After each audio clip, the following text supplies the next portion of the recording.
Hey, welcome to the Science of Parenting podcast, where we connect you with research-based information that fits your family.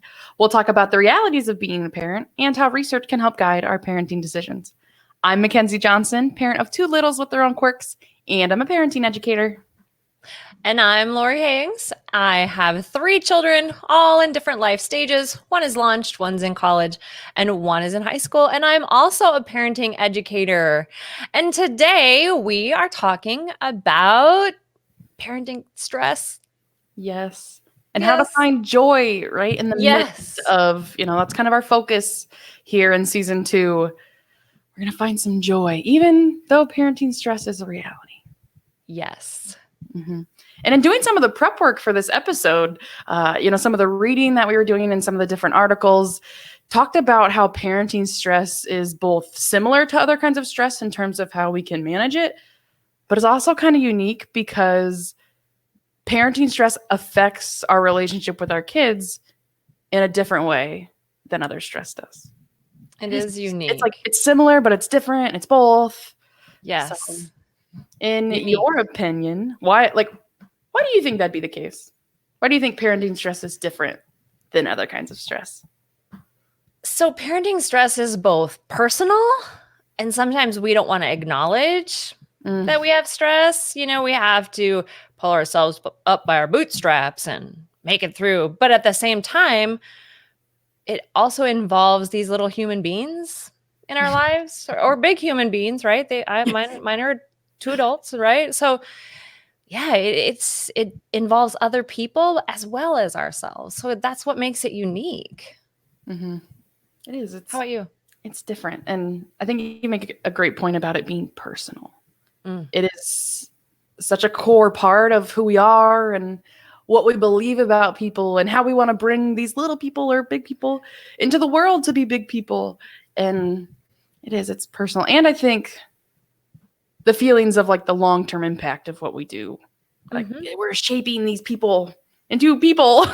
Into people, yes. I was laughing before when we were talking about this because you said something about some of the biggest stresses of parenting and, bringing these little people into the world and growing them up. And I chuckled to myself and I thought, well, gosh, I totally remember the huge amount of stress of naming our first child. Yes. For the rest of this child's life, they are going to have to deal with what I named them. And so that was a big stress for me. Forever. Ever. So yeah, parenting stress, it's both unique and similar to other kinds of stress. So I think it's important we understand a little more about it. So should we start with definition? Let's start with definition. Look at things with the lens of research and reality. So we bring in these research points. And so the first one is a definition from Kirby Dieter Decker, who literally wrote a book on parenting stress. And so they define it as a set of processes that lead to aversive, psychological, and physiological reactions. Oof. And that arises from our attempts to adapt to the demands of parenthood. So aversive psychological and physiological reactions in response to trying to respond to the demands of parenthood. And so this includes those major stressor events we might think of, as well as kind of those minor daily hassles. And the same book also remembers to reinforce that stress can come from kind of ourselves, right? The other experiences that we have that create stress. It can come from the way our kid's temperament and our interaction with our child. And it might come from, kind of our experiences in our environment. So it's not just one thing when we think about parenting stress. It's like an intermix. It's the multiple streams. They all play together. So it's not just one thing. Yeah, yes. And I think that when you lay it out that way, and it's some of our own, you said temperament and our environment, how we grew up, the family that they're in right now, those multiple streams. And just because it's hard, just because you have parenting stress, actually doesn't mean you're doing something wrong. And I think that's really important to remember, that if you feel parenting stress, that doesn't mean that you're automatically doing something incorrect. Yes, or that you're not doing enough. Or if you would just, I think that's so often I think sometimes that's part of receiving what's intended to be helpful, but unsolicited advice.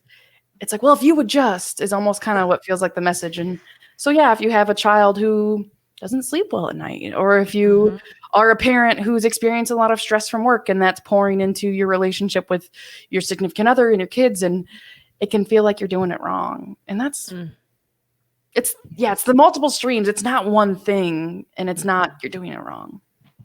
Those are so hard. If you would just. And I think when we let this stress, right, those aversive things it talked about, physical, psychological, when we have that go unchecked, right, when it's unaddressed, or if we just suppress, like, I'm fine. No, sure, I'm fine. But there are negative consequences, right? Aversive, psychological, and physiological reactions. And so it affects us. And that's just one more reason why we need to practice self-care. Absolutely. So do we dare ask ourselves, what are we stressing about in parenting right now? Yeah, we probably should. Reality, right? That's the other half of the reality. Reality is reality. Yeah, what are your parenting stresses right now? We're kind of in different phases, different stages. We are. Yes, and I think that hopefully that fact that we are in different life stages with our children is, what makes us endearing to our listeners, right? Of course we're And so I think that my biggest stress, if I were to acknowledge it, because it's really easy to just push it back, especially as a family life and parenting educator, I have to really take that time to acknowledge that, yes, it's a stress. And so for me right now, it would be that really big commitment that I've made to positive co-parenting. Yes. My children and their father, and, that idea that we are committed beyond all shadow of a doubt to positive co-parenting our children. And I have to acknowledge that can be stressful.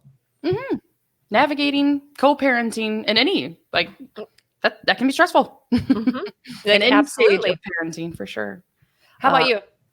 I would say, so one, I've shared a little about this before. Parenting stress, two things come to mind. With my kids being littles, we still have lots of routines, right? I'm the grown-up, so I'm in charge of lots of routines. Myself and my co-parent are. And so getting like the cooperation and just making those happen around the clock, like the feeding and eating and sleeping and diapers, since I have all those things. And so that's part of it. But I think the other part, like you said, if I really take the time to sit back and acknowledge, a big part of my parenting stress right now is that I'm having some mental health struggles. And one of those symptoms in particular is irritability for me. And so like feeling on edge. And actually, when I talk about being overstimulated at the dinner table, that's something I've been saying for a long time. And when I did take the time to sit back and acknowledge, that's not just overstimulated, that's irritable. And I might cry a little bit. But it is a real stress for me to This is a judgment-free zone. Yeah, judgment-free zone. But it's stressful to navigate that mental health and to feel it affecting my kids when I don't make plans for coping, and which happens. Like it's not like every single time something happens, I stop, breathe, talk, and get it, perfectly. But so that is stressful for me, is balancing the needs that my mental health require of me and still performing the parenting tasks that I need to. So balancing that. Exactly. So the cooperation and the routines and which of course dinner is both, right? It's a routine. Kids need to eat. And they need to eat. A time when I feel particularly stressed. So managing both of those. Thanks for sharing. That's good. Thank you. Thanks. I didn't. There were not tears, actual tears. They but they didn't come down. It's okay if there would have been. Let me hear you. Yeah, I was like, do you need to hear that? If it was, it's okay if there were.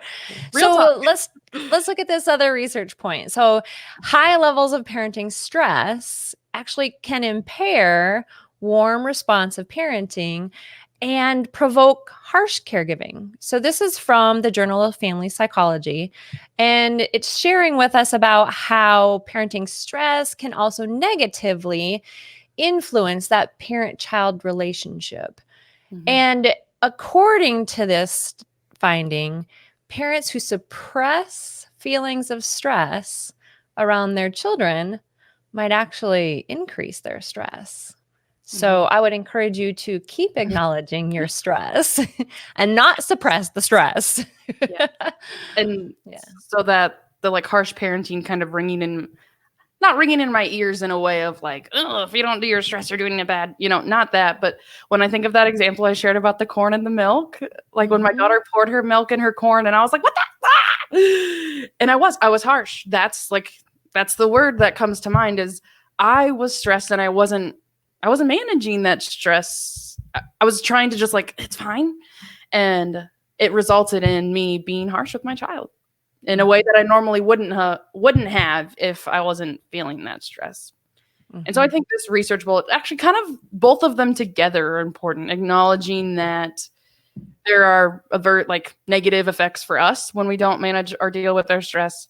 And it also comes out like right in the way that we parent our kids and the interactions that we have. They go together. It's hard for both. They do. That takeaway is that when we leave our stress unchecked and we don't acknowledge it, there are negative consequences for our parenting and the well-being of our child. And so, honestly, that's just one more reason to remember self-care is not selfish. Yes. It's not selfish. We need to check in with ourselves and acknowledge that we have stress and this stress can impact our children. Yeah. Say on that the flip sentence side, again. I was like, I need to hear that. I need to hear you say it again. Mackenzie, I want you to know that self-care is not selfish. It's not selfish. And leaving it unchecked can actually have negative consequences for your child's well-being and your relationship with them. On the flip side, okay, on the flip side of that, when we have these negative consequences of stress, there's also that whole idea and research around resilience. And so there's this study by Peterson and Bush that remind us that this term resilience is actually used to describe those strengths that families actually begin to grow into when they have challenges and when they have adversity. And then it actually includes things like families becoming flexible to the responses of the pressures and the strains of life. And they can rebound from that adversity and they can actually be more resourceful. So resilience, I love that word. I love that it's actually, beginning to take that spin and say, yeah, you know what, there are things that are stressful and impact us negatively, but when we come out the other side, wow, it's this strength-based idea of resilience. And I think it's fascinating, I love the researchy dorky part of this, that for a long time, the research on families was focused on stress. Like, what stress are they experiencing? What's the family stress? What's the family stress? And there's actually been kind of a shift in the literature, like the research literature, that let's stop talking about what's stressing families out all the time. Let's start talking about how resilient they are. Let's start talking about how when families experience stress, which is going to happen, it looks different for everybody, right? Not everybody has the same stress. But let's start talking about how that's a positive, how parents come out on the positive side of that and families come out of the positive side of that. Yes. And so I think of, as we were putting this episode together, I'm thinking of resilience, and especially in the terms that, these authors talked about it, of coming out on the other side and having a better ability to deal with adversity. I think of when I had struggled with postpartum depression when I had my oldest child, and it was, honesty, it was ugly and it was hard and I didn't know what to do about it and I didn't ask for help and it wasn't a great place. Came on the other side of this, right? Getting help eventually and realizing and reflecting on what had happened and the stress I had experienced. When it came time to have my second child, I came into it with new knowledge, right? I was smarter and I was stronger because I had done this before. And so I sought help from a therapist to make sure I had my emotional toolbox full of the things I needed. And I made my own plans for things that were going to help me cope when things felt hard. And I had conversations with my spouse about how he was going to help me if he started to recognize some signals he could be to be worried about. And so, yes, there are hard things in the stress, and sometimes it's hard and it's ugly. and it has negative consequences, and right, not but, and we can come out on the other side stronger and smarter and better able to deal with new stress that comes. So good. So good. So yes, not dealing with our stress can have negative effects for parents and kids, and struggling and moving through it, actually we develop this strength and resilience. So good. And I think the key difference, and not even difference, the key thing to see is if I had, like for me in that particular instance, if I hadn't reflected on what had happened and the stress I had felt and that I didn't deal with then or didn't manage it then, right? The difference is acknowledging and reflecting on it, I think. That gives us the chance to build that resilience, to recognize the skills we need if this would happen again. I think that acknowledging that it was hard, I think that's an important part of it.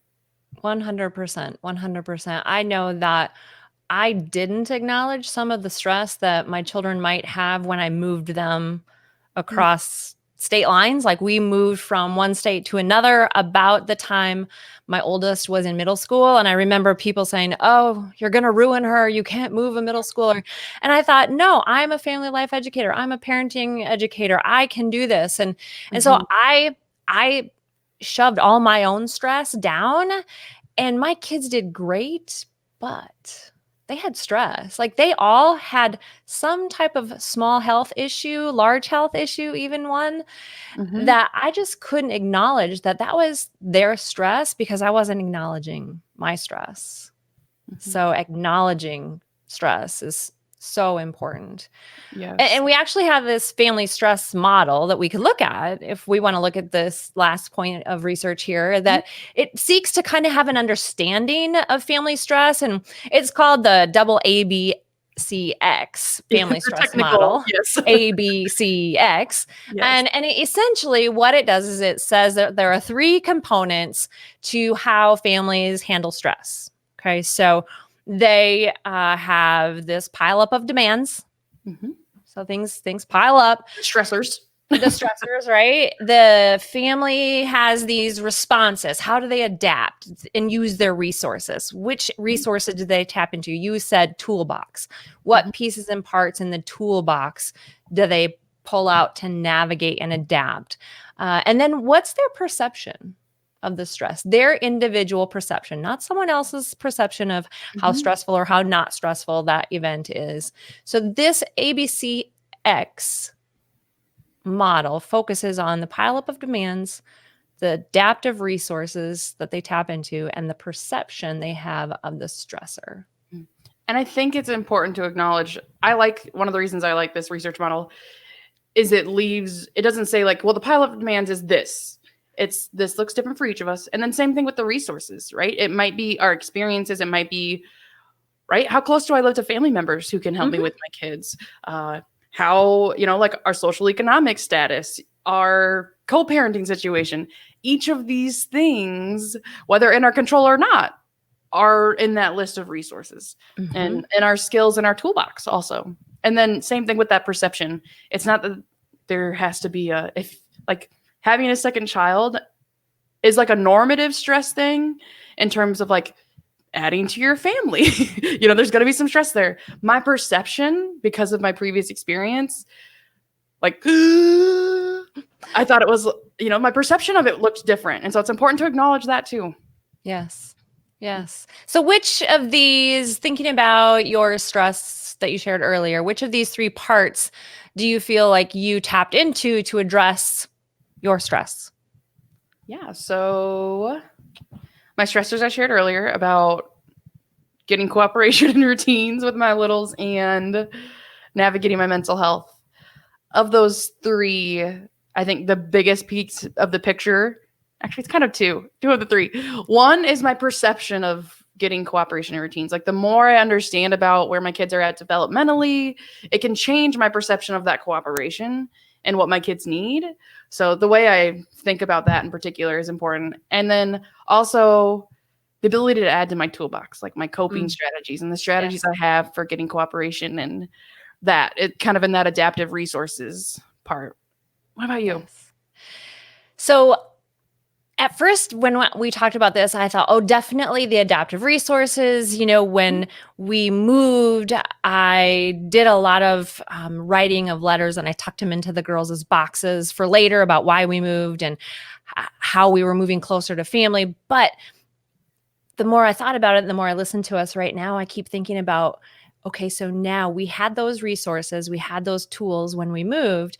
And then when we, years later, when we had to end our marriage and have this opportunity to co-parent positively, I thought, what was our perception? Did you hear how I just said that? An opportunity to positively co-parent. And that was what our perception was. It was, we were committed to our perception of this stress, and we were committed to making our perception be something that could potentially be positive and healthy. So that's kind of where I started to go towards as we talked more about this today. And so like this event is what happened. And so that might be part of the pileup of demands, but the way you're thinking about how to address it, totally that perception of the stresses are about co-parenting, right? And that's exactly. We have this shared goal here of positive co-parenting. Absolutely. Exactly. That's a great example of how perception influences the stress we experience, for sure. And it's definitely not other people's perception. I think that we've so many comments on just that idea of how that's not normal. What you're doing isn't normal. And then we laugh. We just laugh and think, well, it could be normal, but I mean, we get to decide. We're committed to it being our normal. And their perception of what part of that would be stressful or how they would view that part of it, like, that's yours. Like, ours is this. Yes. Yeah. I think that's empowering. Like, owning that you can choose on that perception, and that it's all right, whatever it is. Yes. Good. And this does kind of move us right into, by those same authors who are kind of credited for the ABCX model, McCubbin and Patterson, kind of moves us into this your reality. So we kind of can use that ABCX model of those three things to understand our stress and use it as a strategy to navigating our stress in parenting. But they also talk about specifically that there's 3 ways to deal with stress. And so as you reflect as a listener, and honestly, as we kind of have throughout this episode, I'm like, you know what? Our realizations here while we're talking to you. So we need that sound that goes bing. Yeah. Like, so as we reflect on that stress, and, you can break down that stress a little bit in those 3 parts, but they also talk about that there's 3 ways to address our stress. There are 3 ways that we adapt to that stress. Now, 1 is to avoid. And so this means to deny or ignore the stressor. And sometimes this can be suppressing it, right? Sometimes this isn't very helpful, but there are times when this can be a good choice, right? If we just need to say, not right now, right? Like, I'm already in the midst of something and I can't add this. I can't, right now, I just need to get through this. And so sometimes that's avoiding that stressor, and that's how we adapt to it. So avoiding or ignoring or denying that stressor. The second option is to eliminate the stressor, so to change or remove it. The example I think of was recently we moved to using paper plates at home because the dishes, dishwasher in the kitchen, and I was like, you know what? That's one pile up of the demands we can eliminate. So sometimes that's another option of how we can adapt, is to eliminate. And then the third option is to assimilate, which is to accept the demands into the existing patterns of interaction. And so I think this is the one we tend to think of most often as what we are going to do with our stresses. How are we going to assimilate to this? This stress is going to be here. How are we going to make it work? And I think that's when we fill our toolbox. Hopefully that's part of the value of hanging out with us on this podcast, is it can help fill that toolbox so you can cope with the parenting stress we've talked about, like tantrums, like meltdowns, like feeling judged, And so hopefully that does give you those options of, you have different strategies for dealing with the stress we experience. Some of them are to understand that stress better so we can acknowledge it. And some of them, right, avoid, eliminate, assimilate. Which one makes the most sense for you, for your family, for your reality, and for this particular stressor. So we have some options on how the same one that I choose. And I think that's, that's a difficult thing, is we sometimes feel like we have to choose the same tool as someone else, and we don't at all, ever. Your reality. Your reality. You look at the research, you hear it. That's what our goal is, to share it with you. You choose for your reality. What makes sense? Yeah, your family, your stressors, you. And I think sometimes we forget to list that. Like, what makes sense for you? Just because you're a parent doesn't mean you are lost in this mix of what's going on. What makes sense for you? So that brings us to our stop, breathe, talk space, where we bring in our producer, and she floats us a question about our topic, and we have no idea what that question is. I really don't know this time. I know. Yeah, and as I was going through this, honestly, my question changed kind of through it all, because I thought I had it figured out, and I was like, no, that doesn't quite fit. But I got to the end, and I think that it might be you have to repeat something you've already said, and I just need to hear it again. But I've gotten to the point where it's like, okay, but where do I start? The stress is overwhelming, but the idea of starting to address that stress is just as overwhelming. Like, it can be crippling. I know from personal experience that I've gotten to this point, not with parenting, but just, anxiety, depression, getting help in that, of the stress, and that those feelings can be overwhelming, but the idea of starting to go anywhere from there is just as overwhelming. So where do I start? You got through all of this. Where do I start? Call on Lori. Pick me. This isn't a classroom, Lori. You can just go ahead and talk. I was raising my hand. You're following the rules. So the important thing there is, you said, where do I start? Which implies that you have to do it alone. And you don't. So where do you start? You actually start by reaching out to someone else who can help you figure out where to start. And that's hard, because that means acknowledgement, admitting. And I, for one, like to solve all my own problems. And so Me too. When you first feel so overwhelmed and recognize that I have no idea where to start, you have to first say, I have no idea where to start. Someone else has to help me start. And you have to give it to someone else. That's a plug for later in season 2. We are going to be talking about support. So, I mean, I don't think that's what Laura was thinking when she said it. I think she was just saying what she was saying. But we're going to be talking about how we reach out for help. Awesome. So I would say, you guys know I love a model. I love a framework. I love steps. Like, I love that. But I honestly think, as I was like thinking through the questions we might ask each other of like, what stresses do we have? How are we dealing? I think of the ABCX model in family stress, but like, what is the pileup? Right? That's one part. What are the pileup of demands? Even just making a list, like, this feels hard. Like this adds up. This is a good thing, but it still feels hard sometimes, right? Routines of reading books with my kids at bedtime, that's a good thing.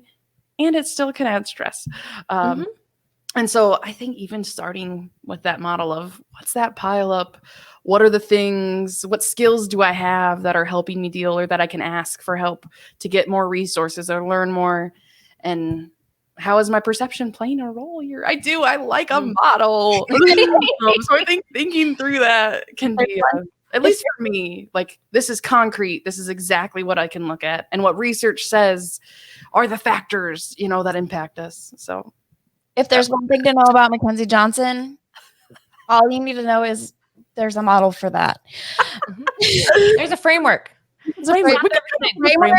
What's the framework? A framework would be helpful.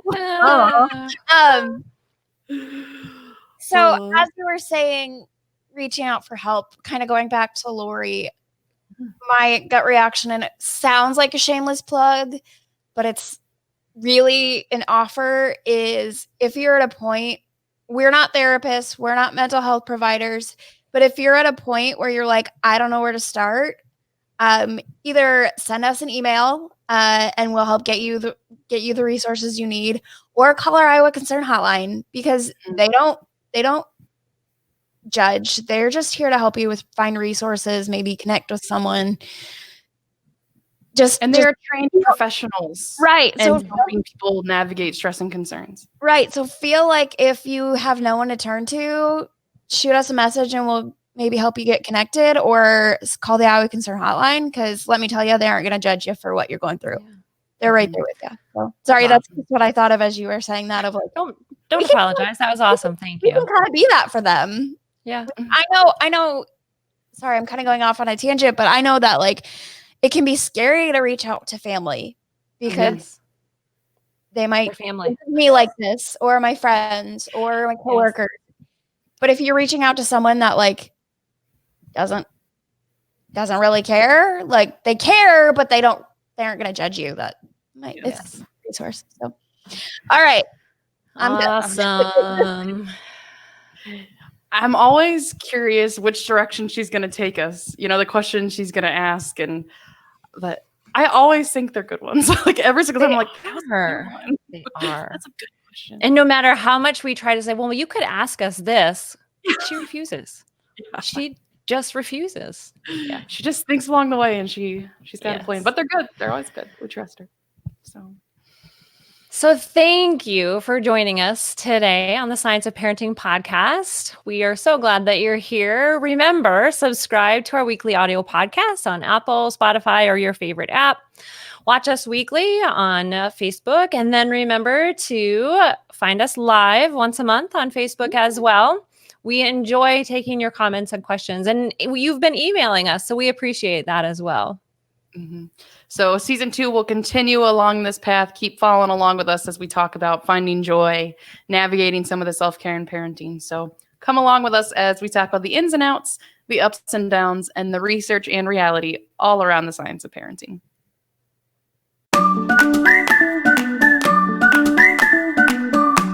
The Science of Parenting is a research-based education program hosted by Lori Haynes and Mackenzie Johnson, produced by Mackenzie DeYoung, with research and writing by Barbara Dunn Swanson. Send in questions and comments to parenting@iastate.edu and connect with us on Facebook and Twitter. This program is brought to you by Iowa State University Extension and Outreach. This institution is an equal opportunity provider. For the full non-discrimination statement or accommodation inquiries, go to www.extension.iastate.edu/diversity/ext.